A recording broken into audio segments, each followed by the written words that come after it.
우리나라 사회적 경제의 성공 사례로 손꼽히는 아이쿱 생협. 하지만 모든 사회적 경제 조직이 아이쿱 생협처럼 순항하는 건 아니다.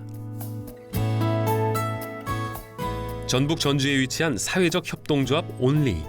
이종이가 지금 현재 사무실 같은 데 쇠절기나 파쇄기를 통해서 지금 배출되고 있는 파쇄종이들이고요.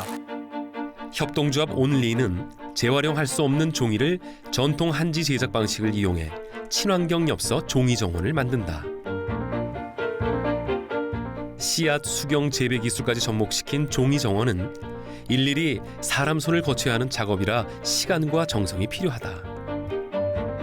온리는 환경이란 사회적 가치를 추구하면서 장애인, 이민자 등 소외계층의 일자리를 만드는 사회적 경제 모델로 사업 초창기에 주목을 받았다. 2012년 9월에 이제 전주 남부시장에 있는 청년몰에 파일럿 샵을 이제 오픈을 하고 12월에 이제 협동조합 기본법이 적용이 되면서 그때 이제 협동조합으로 설립을 하게 된 거죠. 짧은 시간 동안에 굉장히 좀 괜찮은 성과들을 좀 냈습니다. 여러 좀 공모전이라든지 뭐 그런 성과에서 이제 수상도 했었고 매출 부분이나 인원도 굉장히 뭐 소셜 벤처로 저희가 인증 받을 정도로 굉장히 가파른 성장을 하던 상황이었고, 조합원 20명에 전주와 북촌의 오프라인 매장까지 운영하며 안정적인 매출을 올렸던 협동조합 온리.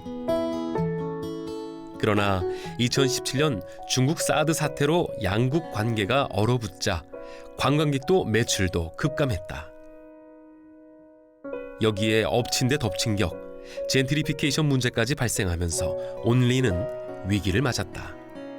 이제 원래 계약 사항이 원래 저희가 5년 정도 계약을 했었던 상황이고, 오히려 이제 그 상황에서는 현실적으로 실제 임대료를 저희가 이제 850만 원 부가세 별도로 해서 이제 하던 정도 상황에서 실제적으로 이제 950만 원 수준으로 이제 올라가게 되고, 그다음에 이제 보증금도 다시 한 5천만 원 정도를 또 올려야 되는 상황들이 되다 보니까 그때 뭐 월 매출 수준이 최대 뭐 200만 원까지 떨어지는 상황까지도 벌어졌었던 상황이니까 도저히 뭐 감당할 수 있는 상황들이 아니었죠. 급기야 사기명까지 손을 댔지만 운영난은 회복되지 않았다. 결국 오프라인 매장을 모두 철수하고 이사장을 포함해서 조합원도 3명으로 줄었다. 특히 사회적 경제 쪽은 굉장히 어떻게 보면 시장 자체도 협소한 상황이고, 자금 조달은 거의 뭐 협동조합 같은 경우는 일반 주식회사가 아니기 때문에 투자자를 받을 수도 없는 상황이고, 그렇기 때문에 실제적인 정책 자금이라든지 아니면 사회적 경제의 우호적인 자금이 아닌 경우에는 일반 금융권의 심사를 통해서는 거의 받을 확률이 굉장히 낮기 때문에 자금 조달 자체가 안 되는 거죠. 그러니까 기업을 운영하고 사업을 지속하기 위해서 필요한 피가 공급 자체가 안 되는 상황이 되다 보니까 계속 이제 악순환에 빠질 수밖에 없는 상황들이 많이 벌어지죠. 매장이 위치했던 전주 한옥마을을 지날 때면 김명진 이사장은 만감이 교차한다. 여기도 지금 임대, 바로 옆 가게도 임대, 그리고 저쪽도 지금 바로 나란히 있는 곳이 이제 전부 다 임대로 지금 나와 있는 곳들인데요. 쾌백과 같은 연대 기금이 활성화되지 않은 데다 사회적 경제 기본법마저 통과되지 않은 상태에서 자본력이 부족한 협동조합이 살아남기란 현실적으로 쉽지 않다.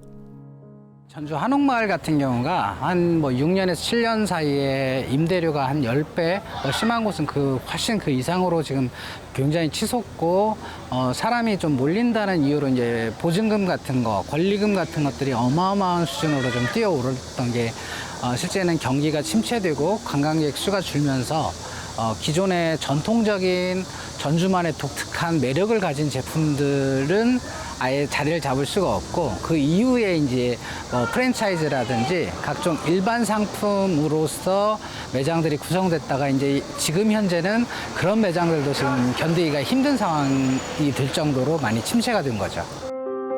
온리는 서민금융진흥원의 지원을 받아 간신히 고비를 넘겼다. 하지만 사회적 경제가 뿌리내리기 위해선 아직 해결해야 할 과제가 많다.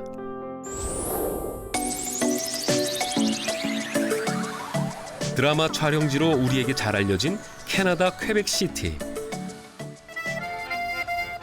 이곳 구시가지에 위치한 뿌띠샹플랭은 미국의 한 매체가 세상에서 가장 예쁜 거리로 선정한 곳이다. 골목 구석구석 아기자기한 꽃과 간판, 수공예 상점들이 줄지어 들어서 있다.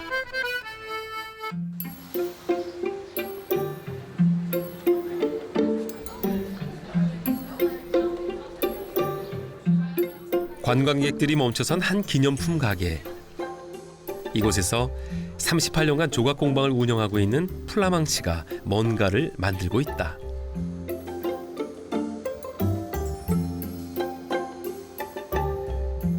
자세히 보니 얼마 전 인기를 끌었던 한국 드라마에 나온 문조각이다. Alors, ici, c'est la porte de Goblin, la série, qui est très populaire. Il y a beaucoup de Coréens du Sud qui viennent visiter la porte. Ils viennent se photographier à côté de la porte. Elle est très populaire. Donc, j'ai eu l'idée d'en faire en sculpture en bois. Québec, quand l'acteur traverse la porte, et puis lorsqu'il est du côté de la Corée. 플라망시의 목공예점을 포함해 뿌티샹플랭의 49개의 점포들은 수공예 협동조합에서 운영 관리하고 있다. 협동조합과 조합원은 3년에서 5년 단위로 계약을 맺는다. 임대료는 조합원 총회를 통해 결정되기 때문에 이곳에선 지나친 임대료 인상 때문에 쫓겨나야 하는 상황은 일어나지 않는다. Que, en étant membre de la coopérative, je me protège d'augmentations de loyers qui sont très importantes. La coopérative du quartier Petit-Champlain ne serait pas ici. Le quartier Petit-Champlain ne serait pas ce qu'il est aujourd'hui, parce que chaque bâtiment serait détenu par un propriétaire privé. 뿌티샹플랭 협동조합이 만들어진 건 30여 년 전. 한때 거리 전체가 미국 자본에 팔려나가게 될 상황이 벌어졌고 한 건축가와 사업가가 골목 내 건물들을 사들였다. 그리고 협동조합을 만들어 조합이 건물을 소유하도록 하고 지역 예술가와 상인들에게 임대했다.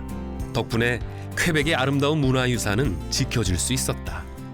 La coopérative du quartier Petit-Champlain, elle est très particulière parce qu'on est sur un lieu qui est historique et culturel. Donc, ça a une valeur sociale qui, je considère, une importance. Et donc, la coopérative, elle, a garanti que l'histoire et l'architecture et la culture du Vieux-Québec soient maintenues puis ça continue dans le temps. 자본으로부터 지역과 문화를 지켜내는 연대의 힘. 이것이 우리가 지향해야 할 사회적 경제의 모습이 아닐까?